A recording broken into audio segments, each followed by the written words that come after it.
Après avoir visionné cette vidéo, vous serez en mesure d'emballer et d'étiqueter un échantillon prélevé sur un animal suspecté d'avoir la peste porcine africaine pour le livrer à un laboratoire national.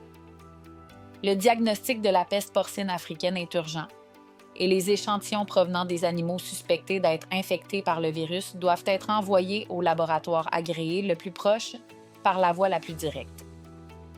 Lors de la collecte et de l'emballage d'échantillons pour le diagnostic en laboratoire, suivez strictement les règles générales de biosécurité et de sûreté biologique pour éviter l'infection des populations animales sensibles, vous-même ou les personnes engagées dans le transport ou au laboratoire recevant les échantillons. Même lorsque la peste porcine africaine n'est pas une zoonose, vous ne savez pas quels autres agents infectieux peuvent être présents dans l'échantillon. L'emballage doit empêcher la contamination croisée entre les échantillons pendant l'emballage et le transport. Il doit protéger l'intégrité des échantillons et s'assurer que les échantillons arrivent au laboratoire en état d'être analysés. Les exigences minimales pour le transport de matériel biologique doivent suivre le principe du triple emballage, c'est-à-dire un récipient primaire, un emballage secondaire plus un emballage extérieur.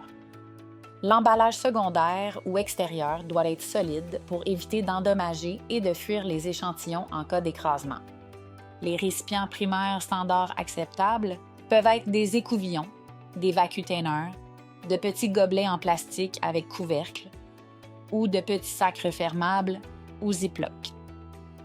Des récipients primaires doivent être utilisés pour un seul spécimen provenant d'un seul animal. Les échantillons groupés peuvent être utilisés si le laboratoire national de référence le conseille. Les récipients primaires doivent être étanches pour les liquides ou étanches aux pulvérulents pour les autres types d'échantillons. Si nécessaire, utilisez du ruban adhésif pour renforcer l'étanchéité. Si vous utilisez des sacs refermables ou Ziploc, laissez sortir l'air avant de sceller. L'emballage secondaire doit être un sac refermable ou Ziploc ou une boîte en plastique suffisamment grande. Vous pouvez utiliser l'emballage secondaire pour emballer plusieurs récipients primaires provenant d'animaux uniques. Étiquetez l'emballage secondaire en indiquant l'identification des animaux sur lesquels les échantillons ont été prélevés.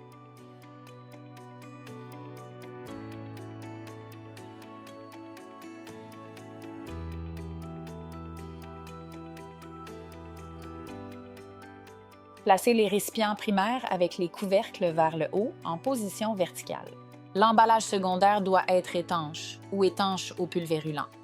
Placez des matériaux absorbants comme du papier, du coton ou similaire dans l'emballage secondaire pour éviter les fuites et servir de barrière entre les récipients primaires. Nettoyez et désinfectez l'extérieur de l'emballage secondaire avant de le placer dans l'emballage extérieur. L'emballage extérieur peut être une boîte en mousse de polystyrène, une glacière ou un sac en plastique épais. N'oubliez pas que l'emballage extérieur doit être solide pour protéger l'intégrité des échantillons. Dans le cas de gros spécimens comme une carcasse entière, un gros os ou similaire, l'emballage extérieur peut être un sac en plastique suffisamment épais et résistant. Placez tous les emballages secondaires à l'intérieur de l'emballage extérieur contenant suffisamment de blocs réfrigérants pour maintenir la chaîne du froid pendant le transport vers le laboratoire.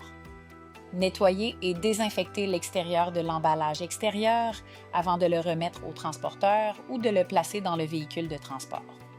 Mettez les documents d'accompagnement dans un sac Ziploc propre et étanche et fermez-le. Fixez le sac sur le côté de l'emballage extérieur ou placez-le à l'intérieur de l'emballage extérieur. Photographiez ou numérisez les documents d'accompagnement et envoyez-les par email au laboratoire à l'avance afin qu'ils soient prêts à commencer l'analyse dès l'arrivée des échantillons. Il est très important d'assurer un étiquetage approprié, ce qui permettra de retracer chaque spécimen jusqu'à la ferme et d'échantillonner l'animal. L'étiquetage doit être conforme aux exigences nationales. Les feutres imperméables sont les plus appropriés pour l'étiquetage.